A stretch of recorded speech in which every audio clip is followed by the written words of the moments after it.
Et donc, le cheikh, le docteur Abdessalam Al-Souhaimi, il continue dans son ouvrage Kun Salafiyya al-Jadda, à la page numéro 16. وقد أطلت في بيان هذا الأمر وتوضيحه لأننا نسمع ونقرأ من يطعن في السلفية والتسمي بها أو يدعي أنها حزبية وأنه لا فرق بينها وبين الجماعات الحزبية المعاصرة وقد يقول البعض أن مؤسس السلفية هو الإمام محمد بن عبد الوهاب.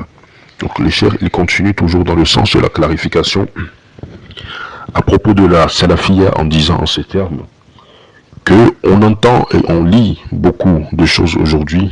On entend des gens qui portent des accusations à la salafiyya et dans le fait de l'appellation de la salafiyya. Et les gens, ils prétendent en se faisant que la salafiyya en réalité c'est une secte. Alors, ce sont des partisans dans l'islam. Ou encore qu'il n'y a pas de différence entre la salafiyya et les autres groupes de partisans, les sectaires contemporains. Ou encore d'autres qui disent que le fondateur de la salafiyya ce serait l'imam Mohammed bin Abdel Wahhab. Ensuite la cheikh dit والحقيقة أن الإمام محمد بن عبد الوهاب رحمه الله إنما هو داعية من دعاة السلفية. Alors qu'en réalité, l'imam Mohammed bin Abdel Wahhab, rahimahullah, il n'est qu'un prédicateur parmi les prédicateurs qui appellent à la salafiyya, c'est-à-dire qui appellent à la voie des salafs, qui appellent à la voie qui est de pratiquer l'islam, selon le Coran et la Sunna, et selon la compréhension des premiers musulmans. ومجدد من مجدديها أحيا معالمها بعد دروسها وأعادها نكية صافية في هذه الجزيرة بعدما تقدر أو تكدر صفوها. Donc l'imam Mohammed bin Abdel Wahhab, il n'est qu'un réformateur parmi tant d'autres réformateurs qui a revivifié les marques, ou les repères de Manhaj Salafi à travers ses cours. Et il a retourné cette da'wa salafiyya, cette prédication salafiyya, il l'a retourné à l'état, il a retourné à l'état pur et à l'état clair, comme cela devait être après qu'elle a été ternie, après que sa lumière a été ternie.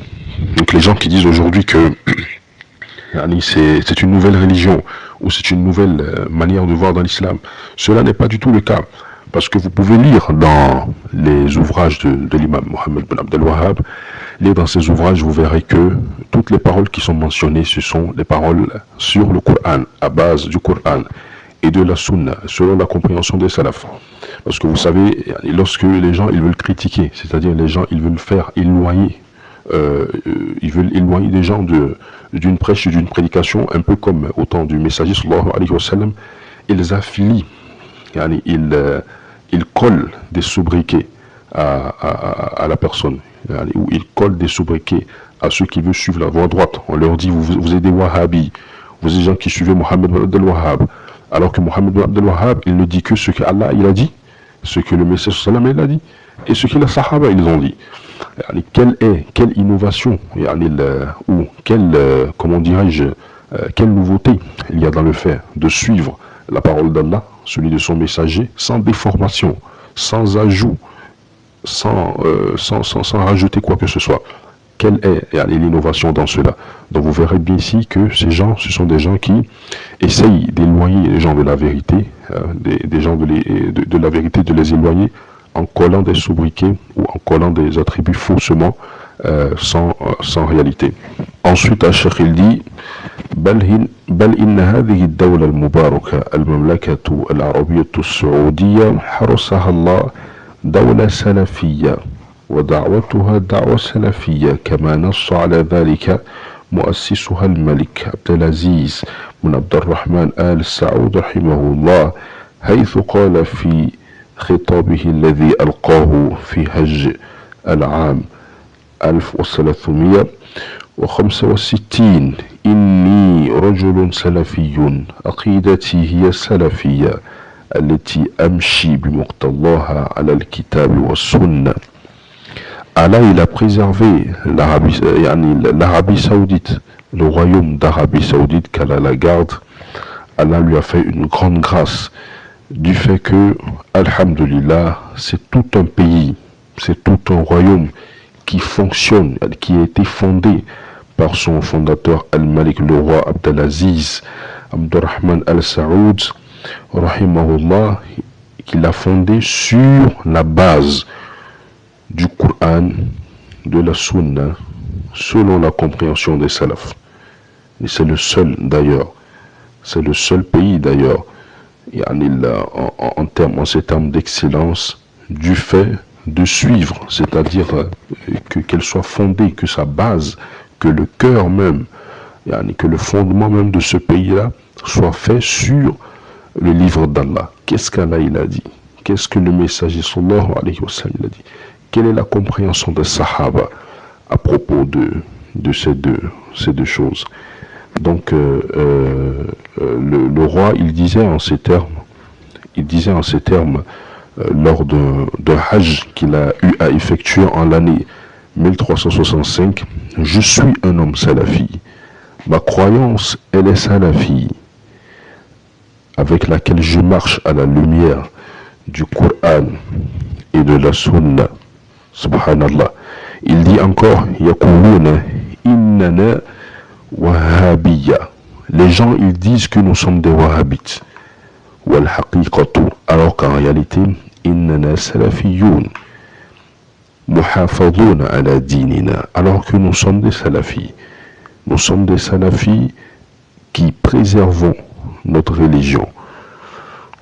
Wa madha ونتبع الكتاب أو نتبع كتاب الله وسنة رسوله صلى الله عليه وسلم ليس بيننا وبين المسلمين إلا كتاب الله وسنة رسوله.